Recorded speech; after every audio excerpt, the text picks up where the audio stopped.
Y nos encontramos hoy con una fiesta, que es la fiesta de Jesucristo Sumo y Eterno Sacerdote, que es una fiesta típicamente española, que pidió el clero de España a Pablo VI que se incorporase al misal y que en otros países no se celebra, porque es una parte importante de la vida de la Iglesia.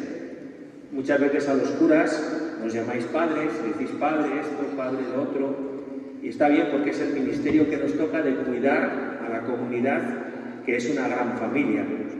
Pero también, si nos llamáis padres, tenemos que caer en la cuenta de algo que no debe faltar en las familias, que es que los hijos cuiden de los padres.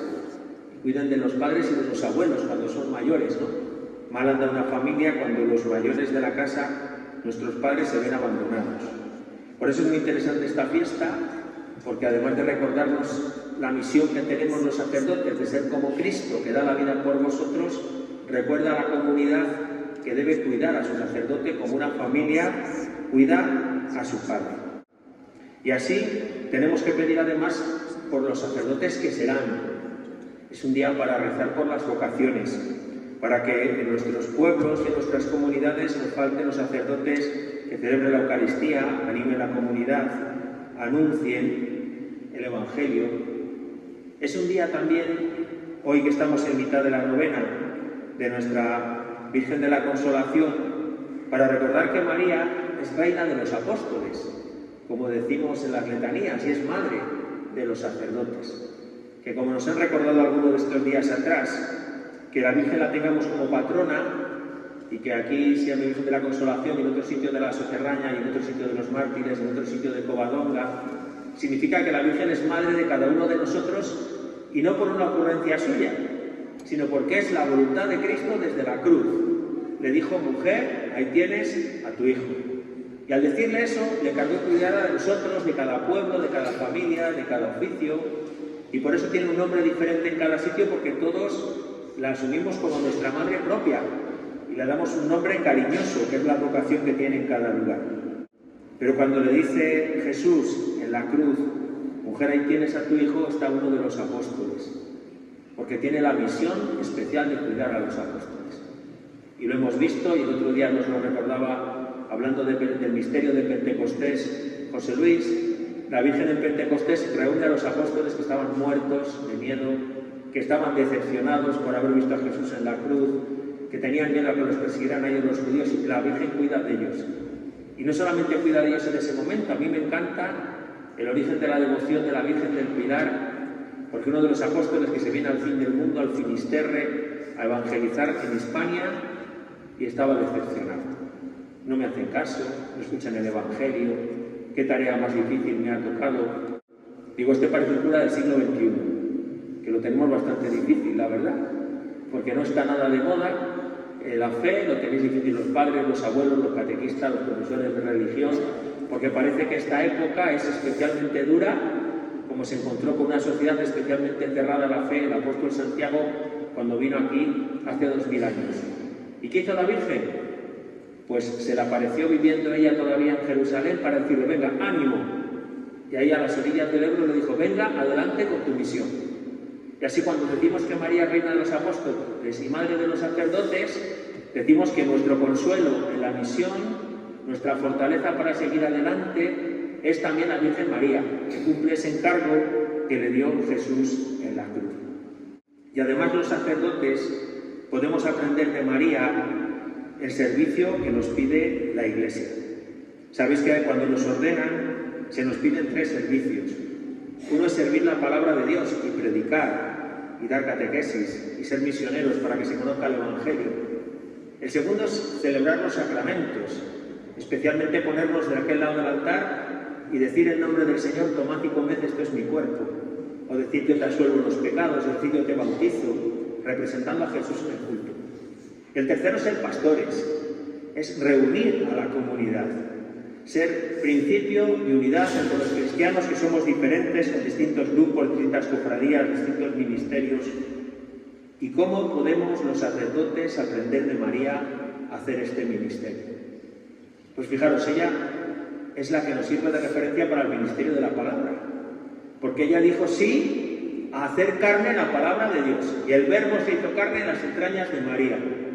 Y se hizo cercano a la gente. De tal manera que el Evangelio no puede ser algo complicado. Si es algo complicado, nos hemos olvidado de la Virgen y de la Encarnación.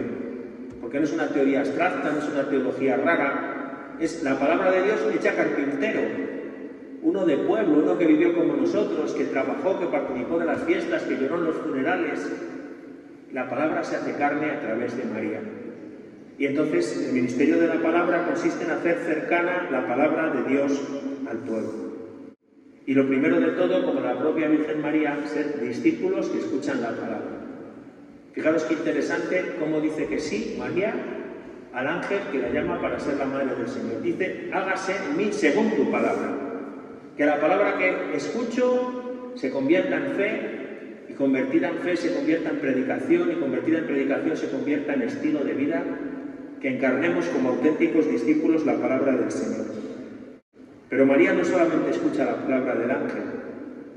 Cuando está en el portal de Belén y vienen los pastores que han visto un coro de ángeles y cuentan a todos las maravillas de lo que está sucediendo, nos dice el Evangelio. Y María meditaba todas estas cosas en su corazón. María, que escuchó la palabra de un ángel, aprende la palabra de Dios de los pobres, de los pastores. Y los pastores, digamos que la evangelizan porque la hacen descubrir con mayor profundidad el misterio que está viviendo como madre del Salvador, que está ya acostado en un pesebre. Y entonces a los sacerdotes nos enseña la Virgen a aprender de vosotros, a aprender la fe, no solo de los libros, no solo de la Escritura, sino aprender la fe del pueblo. Porque realmente, si hacemos como María, que contemplamos la fe de nuestro pueblo, la fe de la gente más sencilla, el sacrificio de las madres, la coherencia de los padres en la educación de sus hijos, la honradez en el trabajo, la fe con la que rezáis a la Virgen, aprenderemos también la palabra de Dios como discípulos, como María la aprendió de los pastores. Y así se cumplirá el misterio de la encarnación. Porque Dios, que se quiso encarnar a través de María en Nazaret de Galilea, se quiere encarnar aquí en Castilla, se quiere encarnar en el Carpio, se quiere encarnar en la cultura de los jóvenes del siglo XXI, que están todo el día con sus aparatitos y nos cuesta tanto entenderlos. Y a través de nuestro ministerio, a través de la vida de nuestras comunidades cristianas, la Virgen nos ayuda a entrar en la fe de nuestro pueblo. Yo voy a cumplir ahora 30 años de cura y he rezado a la Virgen en Pesquera de Duero, llamándola la Virgen de Rubialejos, y todavía recuerdo las canciones que se cantaban a la Purísima Virgen de Rubialejos, antigua, adorada, dice la canción. He estado en el Valle Esgueva y he rezado a la Virgen de Quintanilla, en Canillas de Esgueva. He estado en Madrid, en Torremocha, donde la patrona la Virgen de los Dolores, en Granada, la ciudad donde viene don José Luis, con la Virgen de las Angustias. Ahora en Olmedo y los 7 pueblos de su tierra, que tenemos por patrona la Soterraña. Y en cada uno de esos lugares no solo hay canciones propias, unas fechas, unas tradiciones, sino que hay una manera concreta de vivir la fe.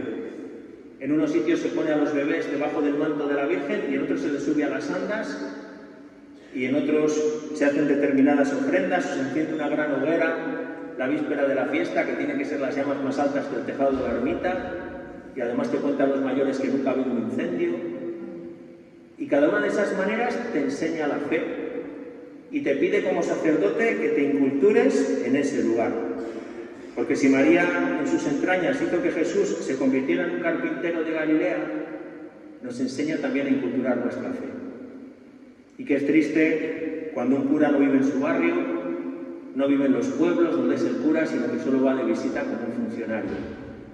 Porque la Virgen María, que se entrega de corazón al servicio de la gente para que reciban la palabra de Dios, nos está enseñando también a encarnar el Evangelio allí donde vivimos. Y cuando vosotros podéis contar la novena y decir, tenemos al cura de Carpio, ha venido el cura de Nava, ha venido el cura de Olmedo, viene el cura de Fresno. Si eso es verdad, es que el cura se ha configurado con el pueblo. que es verdad que cada uno traemos nuestro estilo y a veces nos volvemos un poco locos porque cambiamos las cosas, pero también es verdad que aprendemos de vosotros a vivir la fe, a querer aquí a la Virgen de la Consolación, en otro sitio a la Virgen de la Soterraña, en otro sitio a la Virgen de los Mártires o de Rubialejos. Igual que María encarnó en sus entrañas la palabra de Dios, cuando nos encarnamos la palabra de Dios en una comunidad concreta, crece nuestro sacerdocio. ¿Y qué decir del ministerio de los sacramentos? Porque al sacerdote le toca ponerse de ese lado de la mesa y decir con temor y temblor las palabras de Cristo: tomad y comed, esto es mi cuerpo, tomad y bebed, esta es mi sangre. Y ciertamente que actúa en la persona de Cristo representando a otro que le supera, porque solo Jesús da la vida por nosotros.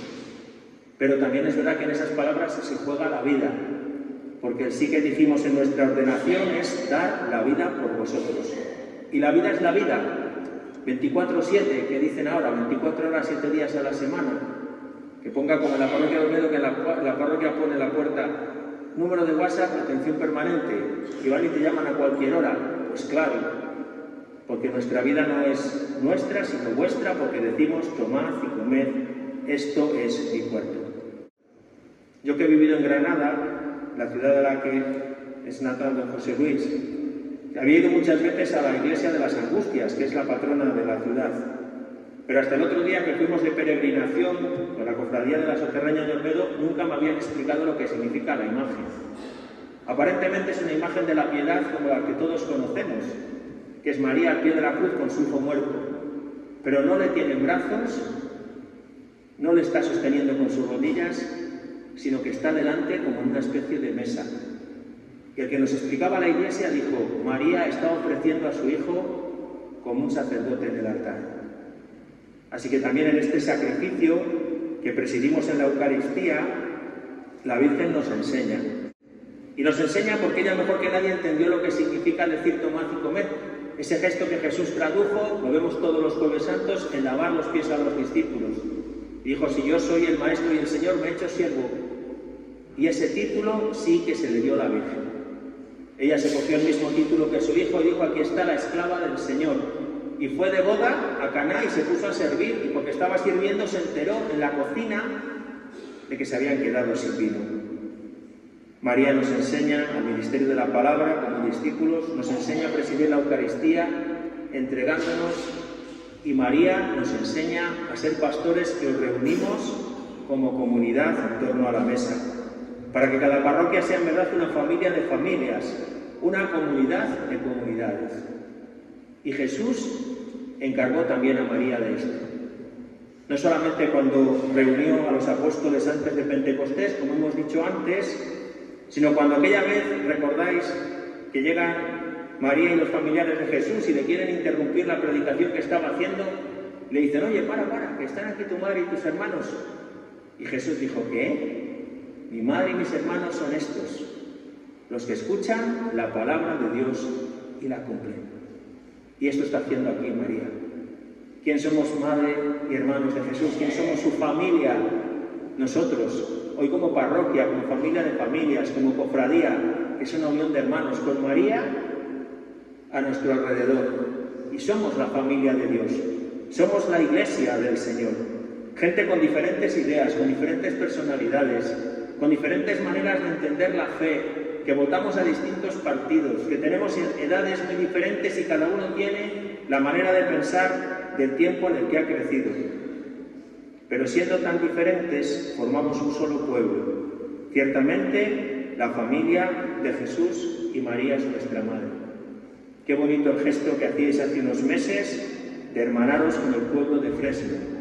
No solamente por la vecindad, de que se toquen los términos municipales y que los de Fresno tengan que venir a dar la vuelta para pasar el río por un puente que tenéis aquí, sino porque compartimos la misma fe, porque tenemos la misma madre. Y entonces estamos cumpliendo este deseo de toda madre, que es ver a sus hijos reunidos. Qué gran gozo cuando vienen a casa los hijos, los nietos y nos vemos todos juntos en torno a la mesa. Qué gran gozo el de la madre veros reunidos en esta novena, en esta fiesta, en tantas devociones.